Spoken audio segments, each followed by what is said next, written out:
call that ended my 12-year career came while I was teaching my son to fish. "Kevin, where the hell are you?" Ryan Walsh's voice cracked through my phone speaker like a whip, shattering the morning calm of the Alaskan wilderness. "My name's Kevin Hudson. I'm 48, and until that moment, I was the senior operations engineer at Wilson Manufacturing in Chicago. The guy who kept their production lines running when everyone else was scratching their heads. But Ryan Walsh, my 35-year-old MBA boss, was about to change all that.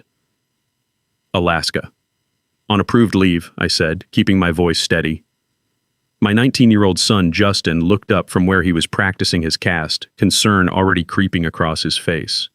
"You signed off on it yourself, Ryan. Well, I'm unapproving it. We need you back here immediately." I'd been dreading this moment for 2 weeks. Not the call itself, but what it represented. The fact that Wilson Manufacturing couldn't function for 5 days without me calling the shots. The fact that after 12 years of building their systems from the ground up, I was still treated like I was on call 24/7. This trip was supposed to be different. After my wife Sarah passed 2 years ago, I'd thrown myself even deeper into work. It was easier than dealing with the empty house, the quiet dinners, the way Justin tried so hard to fill the spaces his mother used to occupy. But watching my kid struggle through his senior year while I disappeared into conference rooms and emergency repairs, I realized something had to change. "What's the emergency, Ryan?" I asked, though I already suspected the answer. "The Henderson contract renewal is next week, and production line 3 is acting up again." I almost laughed. Line 3. The production sequence I'd completely rebuilt 6 months ago after their last cost-saving initiative nearly destroyed it. The system that hadn't had a single failure since I'd finished the redesign. Line 3 has been running perfectly. I ran diagnostics before I left. "What exactly is the problem?"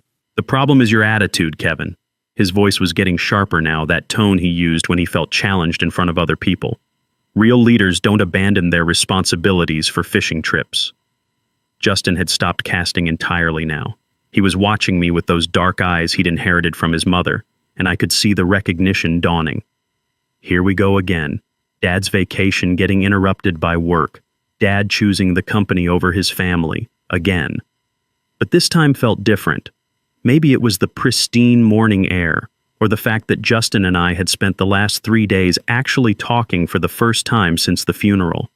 Maybe it was watching my son cast a perfect line just like I'd taught him, realizing he'd grown into a man while I was buried in operational reports. "Ryan, I've covered every emergency for 12 years. I've worked every holiday you needed me, every weekend crisis, every middle-of-the-night system failure. This is my first real vacation since when? Since you started making excuses?" He cut me off like he always did. "You know what, Kevin? I think it's time we found someone with more commitment, someone who understands what leadership actually means." The words hung in the air between us. Justin was staring at me now, his fishing rod forgotten in his hands. In that moment, I realized he was witnessing something that would define how he saw his father for the rest of his life. Was I the guy who took the abuse? Who crawled back, apologizing? Or was I someone who finally stood up for himself? "Are you firing me, Ryan? Consider this your termination. Effective immediately." The line went dead. I stared at the phone for maybe 30 seconds, watching the signal bars flicker in the wilderness. The strangest thing was, I didn't feel what I expected to feel. No panic, no crushing weight in my chest, just a weird sense of lightness, like I'd been holding my breath for years and finally let it out. "Dad?" Justin's voice was quiet, careful. "What just happened?" "I just got fired, son." "For taking vacation?" "For taking vacation." He set down his rod completely and turned to face me. "That's insane. You basically run that place." And there it was. My 19-year-old kid could see what I'd been too loyal, too trapped in routine to admit. I wasn't just an employee at Wilson Manufacturing. I was the backbone holding their entire operation together. The radio crackled from our guide's boat downstream. "Best salmon run in 15 years, the weatherman was saying. "Perfect conditions all week." Perfect conditions. Yeah, right. I looked at Justin. Really looked at him. When had he gotten so tall? When had those shoulders gotten so broad? He looked like his mother around the eyes, but his jawline was pure Hudson stubbornness. The same stubborn streak that had kept me at Wilson Manufacturing for 12 years, fixing other people's mistakes and accepting other people's credit. You know what, Justin? Let's keep fishing. But Dad, don't you need to? No. I powered off the phone and slipped it into my tackle box. For the first time in 12 years, what happens at Wilson Manufacturing is not my problem. He grinned then, that smile that reminded me exactly why I'd wanted this time with him in the first place. Good, because I was about to show you how it's really done. For the next 2 hours, we fished. Really fished. No phone calls, no emergencies, no production line 3 acting up. Just my son teaching me a technique he'd learned on YouTube, both of us laughing when I managed to tangle my line in a tree branch. It wasn't until we headed back to the lodge for lunch that the magnitude of what had happened started sinking in. Not just the firing, but the timing. The Henderson contract was worth over $50 million to Wilson Manufacturing.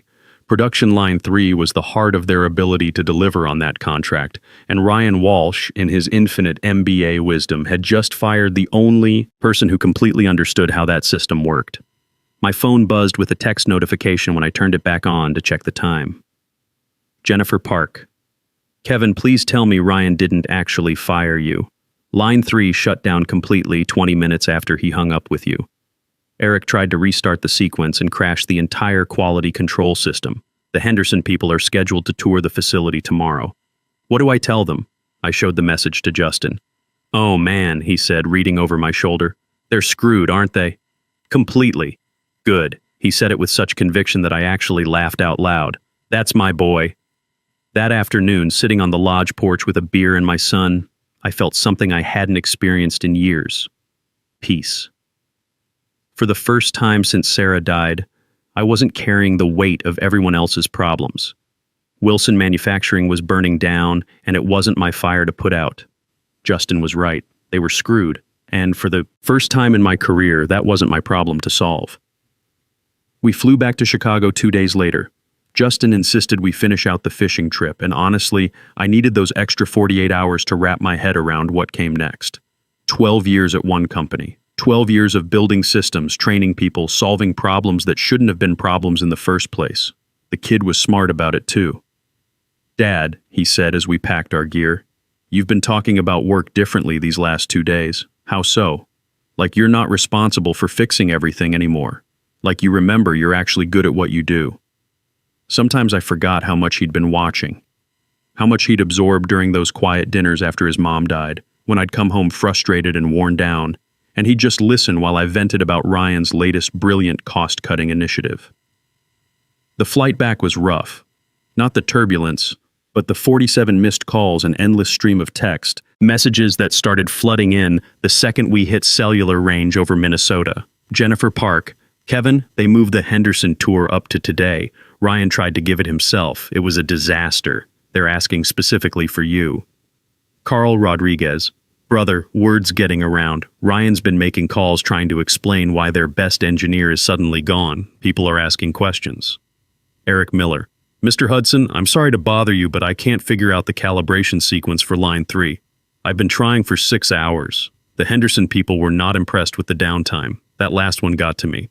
Eric was a good kid, maybe 25 years old, fresh engineering degree from Northwestern.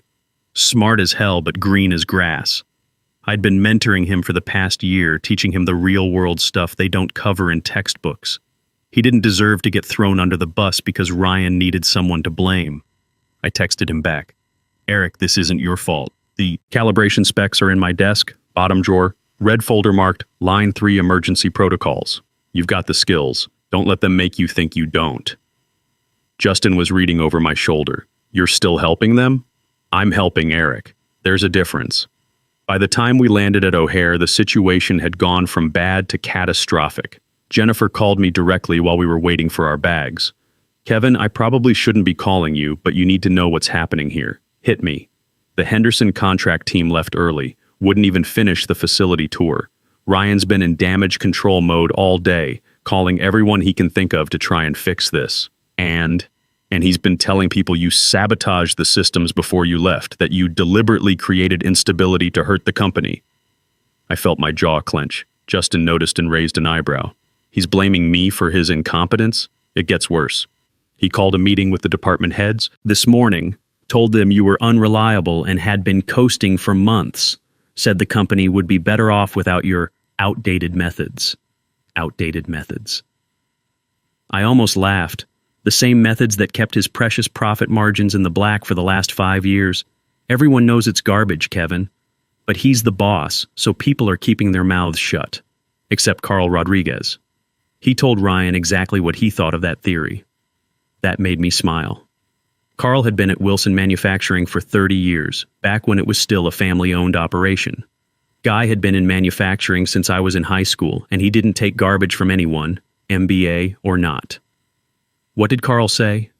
Something about Ryan not knowing the difference between operations and a balance sheet. It wasn't polite. We grabbed our bags and headed for the parking garage. Chicago felt different somehow.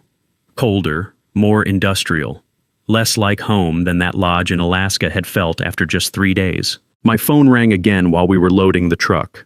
Unknown number, Kevin Hudson. Kevin, this is Stephen Cross from Pinnacle Industries. I knew the name immediately. Pinnacle was one of our biggest competitors, specializing in the same kind of high-precision manufacturing that Wilson did. Stephen Cross was legendary in the industry. Built his company from a small machine shop in the 1980s into a $200 million operation. Mr. Cross, what can I do for you? I heard about your situation with Wilson. Word travels fast in our business, especially when it involves someone with your reputation. My reputation. Funny thing was, I didn't even know I had one outside of Wilson's walls. I'm listening. I think we should meet. I have a proposition that might interest you. You free tomorrow evening? Justin was watching me with curiosity now. Even he could tell this was different from the usual work calls. Tomorrow works. Chicago Club, 7 p.m. I think you'll find the conversation worthwhile. After he hung up, Justin grinned at me. That sounded promising? Maybe. We'll see. That night, I sat in my kitchen going through 2 weeks of mail and trying to process everything that had happened. The house was quiet. Too quiet. The kind of quiet that reminded you exactly who wasn't coming home anymore. Justin ordered pizza and we talked about everything except work. College plans, his engineering program, whether he wanted to stay in Chicago after graduation, normal father-son stuff that we'd somehow forgotten how to do over the past 2 years. But around 10 p.m., the work drama found us anyway. Carl Rodriguez knocked on my back door, looking like he'd aged 5 years in the past week. Kevin, sorry to bother you so late. Come on in, Carl. You look like you could use a beer. He sat down heavily at my kitchen table. It's worse than Jennifer told you. Much worse. How much worse? Ryan's been making calls all day, trying to do damage control with clients, but instead of fixing anything, he's been telling people that Wilson's operations are transitioning to a more modern approach. Translation, he doesn't have a clue how anything actually works. I poured him a Budweiser and sat down across from him. 3 more clients called today asking if you were still managing their accounts. When they found out you were gone, 2 of them asked about early contract terminations. Jesus, it gets better. Ryan scheduled an all-hands meeting for tomorrow morning, supposedly to clarify the transition and address concerns about operational continuity. I heard through the grapevine that he's planning to announce Eric as your replacement. Eric, good kid, but he'd need at least 2 years of intensive training before he could handle what I'd been doing. And that was if Ryan actually let him learn, instead of just throwing him into crisis after crisis. Poor kid doesn't know what he's walking into. That's not the worst part, Carl continued. Henderson. Manufacturing isn't the only client asking questions. Morrison Steel, Pacific Logistics, even the smaller accounts, they're all wondering if Wilson can still deliver. Ryan's created a confidence crisis. Justin had been quietly listening from the living room, but now he came into the kitchen. Mr. Rodriguez, right? I remember you from the company picnic a couple years ago. That's right, Justin. You've grown up. How's college prep going? Good. But I've been hearing a lot about this whole situation. Sounds like my dad's old boss made a really stupid mistake. Carl chuckled. That's one way to put it. We talked for another hour, mostly Carl filling me in on the politics and finger-pointing happening at Wilson. But what stuck with me was something he said as he was leaving. Kevin, I've seen a lot of good engineers get pushed around in this business. Most of them take it because they think they don't have options. But you've got options, real ones. Use them. After he left, Justin and I cleaned up the pizza boxes and got ready for bed. But as I was turning off the lights, he stopped me. "Dad, tomorrow night when you meet with that CEO guy?" "Yeah? Remember what you told me on the river? About this being the first time in years you're not carrying everyone else's problems." "I remember." "Good. Because I've been watching you these last few days. You look like yourself again. Smart kid, too smart for his own good sometimes."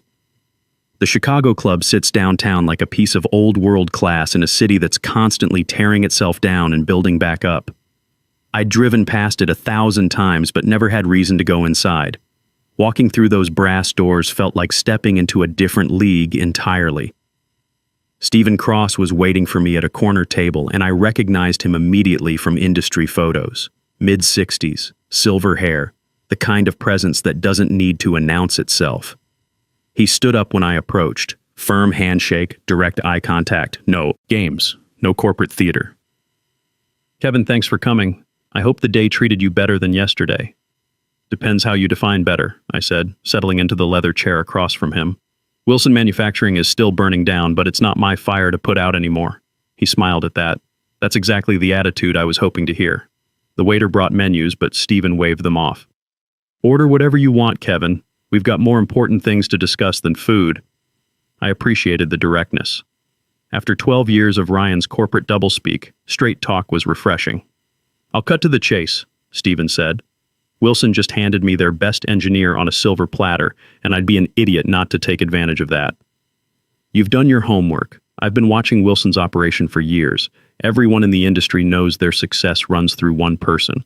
After yesterday's Henderson debacle, it's becoming obvious to their clients, too." The waiter returned and I ordered a steak. Stephen got the same. Old school guys, old school choices. "How much do you know about what happened with Henderson?" I asked. "Enough. My contact there called me this morning. Said the facility tour was a joke." Ryan Walsh tried to explain operational procedures he clearly didn't understand. When they asked technical questions about Line 3, he kept referring to legacy systems and outdated protocols. I felt my jaw tighten. Legacy systems. The same systems that had never failed, never missed a deadline, never produced substandard output in the 6 months since I'd rebuilt them. What did Henderson decide? They're reviewing their contract, looking at alternative suppliers. Stephen leaned back in his chair. Funny thing is, they're not just questioning Wilson's operational competence anymore. They're questioning their leadership judgment. Hard to trust a company that fires their most valuable asset out of ego. Our steaks arrived perfectly prepared. We ate in comfortable silence for a few minutes before Stephen got back to business. "Kevin, I'm not going to waste your time with recruitment theater. I need someone who can run complex manufacturing operations without hand-holding. Someone who understands that engineering isn't just about making things work. It's about making them work consistently, efficiently, and safely. And you think I'm that person. I know you are. The question is whether you're interested in stepping up to a role that matches what you've actually been doing for the last decade." He slid a folder across the table. "Clean, professional, no corporate branding nonsense. Just substance. Vice President of Operations," he said simply. "Full autonomy over production systems, quality control, and process optimization. Your own engineering team. Compensation that reflects what you actually bring to the table." I opened the folder. The numbers made me pause. Not just the salary, but the stock options, the benefits package, the respect built into every line of the offer. This is generous. It's appropriate. I don't believe in underpaying talent and wondering why they leave. My phone buzzed with a text message. Jennifer again. "Kevin, emergency meeting called for 6 p.m. Ryan's bringing in consultants to assess operational stability." Translation, he's panicking. I showed Stephen the message. He chuckled. "Consultants. When you don't know how your own operation works, I suppose that's the logical next step." Poor Jennifer. She's one of the good ones, stuck in the middle of this mess. What about Eric Miller, the young engineer? I was surprised he knew Eric's name. Good kid, smart, willing to learn. He'll be fine once he gets some real experience. But throwing him into my role right now is like asking a med student to perform brain surgery. Agreed. Which brings me to my next point. Stephen leaned forward. Henderson Manufacturing isn't the only client questioning Wilson's stability. Morrison Steel called me yesterday. Pacific Logistics reached out this morning. They're all wondering if Pinnacle might be interested in taking on some new contracts. And are you? Depends. Do I have the operational leadership to handle that kind of expansion? I saw where this was going. You want me to help you steal Wilson's clients? I want you to help me serve clients who need reliable manufacturing partners. If those clients happen to be leaving Wilson because they can't trust their operational competence, that's not stealing. That's business. He had a point. In manufacturing, reputation is everything. Clients don't care about corporate politics or MBA theories. They care about delivery dates, quality standards, and operational reliability. If Wilson couldn't provide that anymore, their clients would find someone who could. My phone rang. Carl Rodriguez. Sorry, Stephen. I should take this. Kevin, you need to know what just happened at the emergency meeting. Hit me. Ryan brought in 3 consultants from some downtown firm. Cost the company $15,000 for a 4-hour assessment. Want to know their recommendation? I'm afraid to ask. They suggested Wilson hire an experienced operations executive to stabilize the manufacturing processes. Basically, they told him to find another you. I almost laughed. How'd Ryan take that? About as well as you'd expect. Started ranting about how the company needed to move forward, not backward. How hiring someone with similar experience would just recreate the same problems. What problems? We haven't had a major failure in 2 years. That's what Jennifer asked. Ryan told her that reliability could become complacency, and that Wilson needed dynamic operational leadership.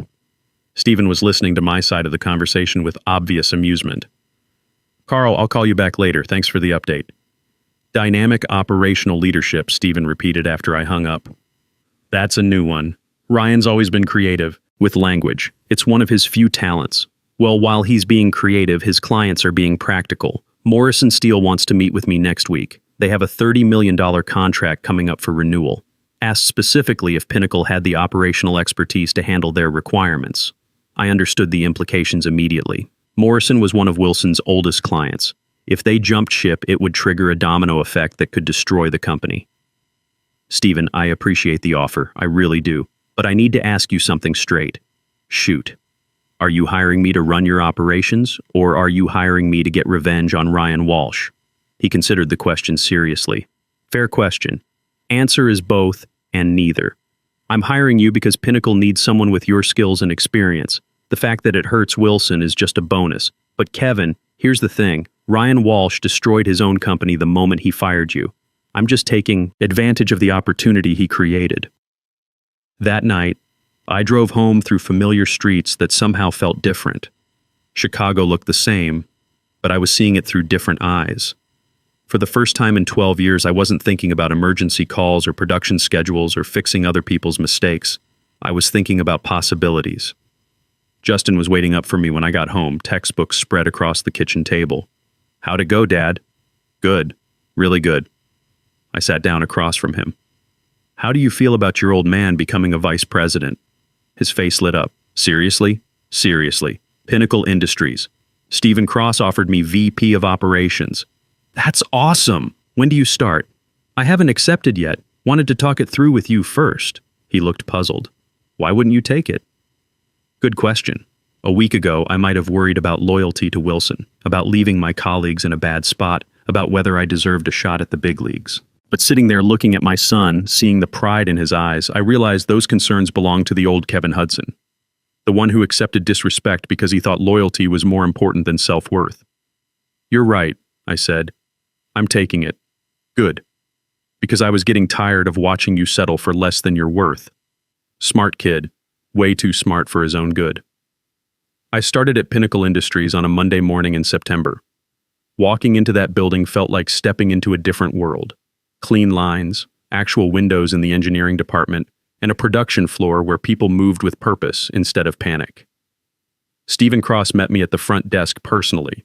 No corporate theater, no HR orientation nonsense, just a handshake and a simple introduction to the team. Folks, this is Kevin Hudson, our new VP of Operations. Kevin built some of the most reliable manufacturing systems in Chicago over the past 12 years. Now he's going to help us build better ones. That was it. No speeches about synergy or paradigm shifts. Just respect and clear expectations. I could get used to this. The first week was pure discovery. Stephen gave me complete access to their operations, financials, client contracts, everything. It was like Christmas morning for an engineer. Here was a company that actually wanted me to understand how everything worked, not just fix whatever was broken. But the real entertainment was watching Wilson Manufacturing implode in real time. Carl Rodriguez kept me updated with almost daily phone calls. "You're not going to believe this," he told me Wednesday afternoon. "Ryan hired 2 more consultants. Different firm, same recommendation. Hire someone with your background and experience." "How's Eric holding up?" "Poor kid's drowning. Ryan's got him working 80-hour weeks trying to manage systems he doesn't understand yet. 3 more production delays this week." Henderson officially terminated their contract yesterday. Henderson, the $50 million contract that had triggered this entire mess. I felt bad for Eric, but not surprised. You can't replace 12 years of experience with good intentions and overtime. What about Morrison Steel? Funny you should ask. They called Stephen Cross directly this morning, scheduled a meeting for Friday. That meeting went exactly as expected. Morrison's procurement director was blunt. "Wilson Manufacturing can't deliver consistent quality anymore. We need a partner who can." I spent 2 hours walking them through Pinnacle's capabilities, explaining our quality control processes, our delivery timelines, our backup systems. Everything I'd wished I could do at Wilson, but never had the authority to implement. They signed a $30 million contract the following Monday. Jennifer Park called me that night. "Kevin, I probably shouldn't be telling you this, but Morrison was Wilson's biggest account. Ryan's in full damage control mode, trying to figure out how to explain a 60% revenue drop to the board." 60%? Henderson, Morrison, plus 3 smaller clients who left after hearing about the operational problems. Word spreads fast in this industry. It spreads even faster when you're the guy everyone turns to for the real story. Pacific Logistics was next, then Westfield Manufacturing, then 2 smaller clients I'd worked with directly for years. Each meeting was the same. They needed operational reliability, consistent quality, and leadership they could trust. Everything Wilson used to provide when I was there to make it happen. By October, Pinnacle had picked up 7 new contracts worth over $120 million. All former Wilson clients, all specifically requesting my oversight. Stephen called me into his office on a Friday afternoon 6 weeks after I'd started. "Kevin, I've been in this business for 40 years. I've never seen anything like what you've accomplished here. It's not magic, Stephen. It's just knowing how manufacturing actually works instead of how business school says it should work." "That's exactly what I mean. You've increased our capacity by 40%, improved our quality metrics across the board, and we've landed more new business in 6 weeks than we typically see in a year." He slid an envelope across his desk. The board wanted to show their appreciation. Inside was a stock options agreement, significant stock options, the kind that made you a real partner, not just an employee. "Stephen, this is generous. It's appropriate. Partners get treated like partners." That evening, Justin and I went out for dinner at a nice steakhouse downtown. His idea. Said he wanted to celebrate his dad's success properly. "You know what's funny?" he said over appetizers. "You look completely different now." "Different how?" "Confident. Like, you remember you're actually good at what you do. Mom would be proud." That hit me harder than I expected. Sarah had always believed in me more than I believed in myself. She'd spent years telling me I was worth more than Wilson was paying me, more than they were recognizing, more than I was demanding. I'd always figured she was just being supportive. Turns out she was being accurate. She would have liked Stephen Cross, I said. No nonsense, straight shooter. She would have liked seeing you stand up for yourself more. Smart kid, always cutting right to the heart of things. My phone buzzed with a text message. Carl Rodriguez again. "Kevin, thought you should know. The Wilson board held an emergency meeting today. Ryan Walsh was relieved of his duties effective immediately. They brought in an interim CEO to try and salvage what's left." I showed the message to Justin. "Good," he said without hesitation. Guy had it coming. The interim CEO called me 2 days later. I recognized the voice. Bill Morrison, the former operations director who'd left Wilson 3 years ago for a better opportunity. "Kevin, this is awkward, but I need to ask. Any chance you'd consider coming back? We can offer you Ryan's position, full executive authority, whatever compensation you want." I almost laughed. "Bill, you know I respect you. But Wilson Manufacturing fired me for taking my first vacation in 12 years. I'm not interested in going back to fix their mistakes." "I understand." Had to ask. "For what it's worth, everyone here knows Ryan screwed up. You deserved better. I got better. Just not from Wilson." That conversation felt like closing a chapter. The old Kevin Hudson might have been tempted by the executive title, the chance to prove himself to people who'd never respected him anyway. But the new Kevin Hudson understood something more important. Respect isn't something you earn from people who don't value you. It's something you find with people who do. 3 months later, Pinnacle announced the largest contract in company history, a $200 million deal with the Department of Defense. Advanced manufacturing systems for military applications, the kind of high-precision work that required exactly the operational expertise I'd been building for 15 years. Justin drove down from Northwestern for the announcement ceremony. Seeing him in the audience when Stephen introduced me to the press as the best manufacturing engineer in Chicago was worth more than any paycheck. Afterwards, we grabbed burgers at the same place we'd gone after fishing trips when he was younger. Dad, remember what you told me in Alaska? About this being the first time in years you weren't carrying everyone else's problems? I remember. Well, now you're carrying your own problems, and solving them, and getting paid what you're worth for doing it, and spending time with my son without checking my phone every 5 minutes. That too. We drove home through the same Chicago streets, but everything looked different now. Not because the city had changed, but because I had. For the first time since Sarah died, I wasn't just surviving. I wasn't just getting through each day and hoping the next one would be easier. I was building something. Not just manufacturing systems or production processes, but a career that matched my abilities, a life that reflected my worth, a relationship with my son that wasn't competing with emergency phone calls and weekend crises. Wilson Manufacturing filed for bankruptcy protection 6 months later. The interim CEO couldn't stabilize operations without the institutional knowledge that had walked out the door when Ryan fired me. Most of the good people found jobs elsewhere. Eric Miller ended up at a smaller firm where he could actually learn instead of just fighting fires. Jennifer Park? She became my director of project management at Pinnacle. Turned out Stephen was right about needing experienced managers for our expansion. Carl Rodriguez retired at 60 with a full pension, bought a cabin in Wisconsin, and spends his days fishing. Sends me pictures occasionally of the ones that didn't get away. As for Ryan Walsh, last I heard he was working for a logistics company in Cleveland. Management role, not operations. Probably better suited to his skill set. The best salmon run in 15 years, they'd said on the radio that morning in Alaska. Perfect conditions. They were right. Just not about the fishing. Sometimes perfect conditions aren't about what's happening around you. They're about finally having the courage to change what's happening to you. Justin graduated from Northwestern last month with a mechanical engineering degree, summa cum laude. He starts at Pinnacle in the fall, entry-level engineer position. Says he wants to learn the business from the ground up, the right way. Smart kid, just like his mother, and just like his old man, when he finally figured out what he was worth. Sometimes the worst thing that happens to you turns out to be the best thing that could have happened, because it forces you to stop settling for less than you're worth and start demanding the respect you've earned. Real loyalty isn't about how much abuse you can take from people who don't value you. It's about being loyal enough to yourself to walk away when staying means accepting disrespect as a way of life. I'm freezing. I'm bleeding. Slowly fading away. But don't worry. I'm fine.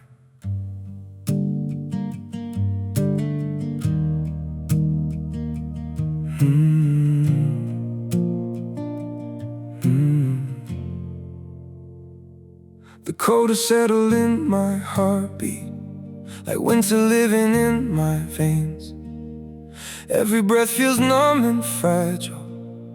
Every smile just hides the pain. I'm breaking quietly in silence, falling slow without a sound. Yet I keep saying I'm okay, while my world burns to the ground. I'm frozen here, I'm bleeding slowly, dying piece by piece inside. But I still whisper, it's alright, just to keep you from goodbye. I'm shattered, love, but don't you worry. I'll pretend till my last breath. Even while my soul is fading, I'll say everything's okay. Maybe pain just learned to live here. Maybe sorrow feels like home. So I wear my wounds like armor and survive them all alone. I'm frozen here, I'm bleeding slowly, dying piece by piece inside. But I still whisper, it's alright, just to keep you from goodbye. I'm shattered, love, but don't you worry, I'll pretend till my last breath. Even while my soul is fading, I'll say everything's okay. If you ever see me smiling, know it's just my last defense. 'Cause sometimes love means hiding how much you're suffering. No, I'm frozen here, I'm bleeding slowly, dying piece by piece inside. But I still whisper, it's alright, just to keep you from goodbye. I'm shattered, love, but don't you worry, I'll pretend till my last breath. Even while my soul is fading, I'll say everything's okay. It's okay.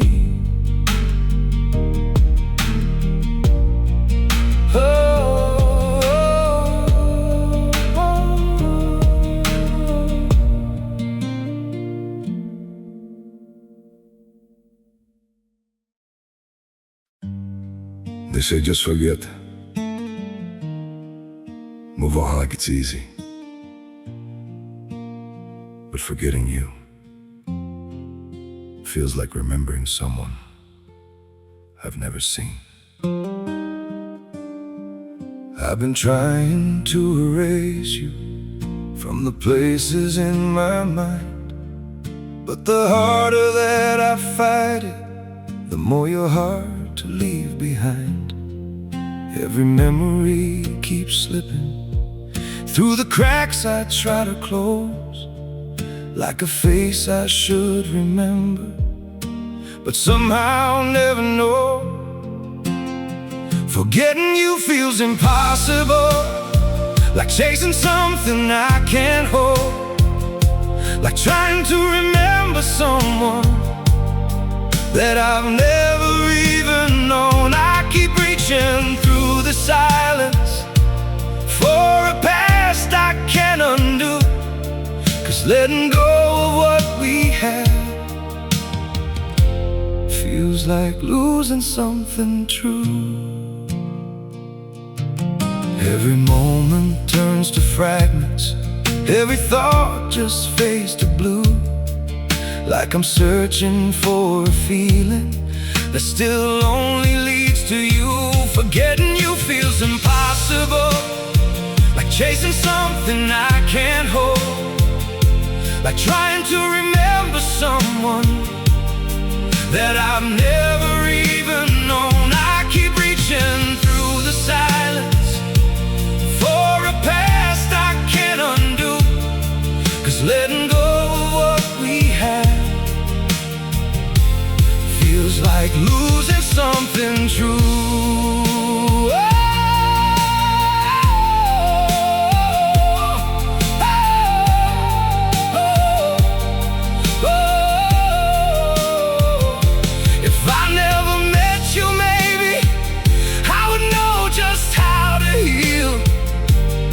But now every empty moment still reminds me what is real.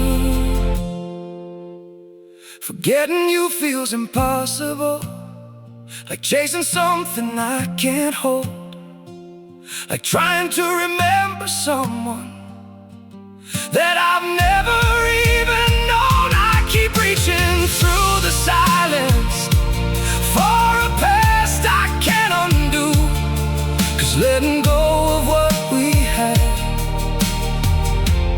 feels like losing something true.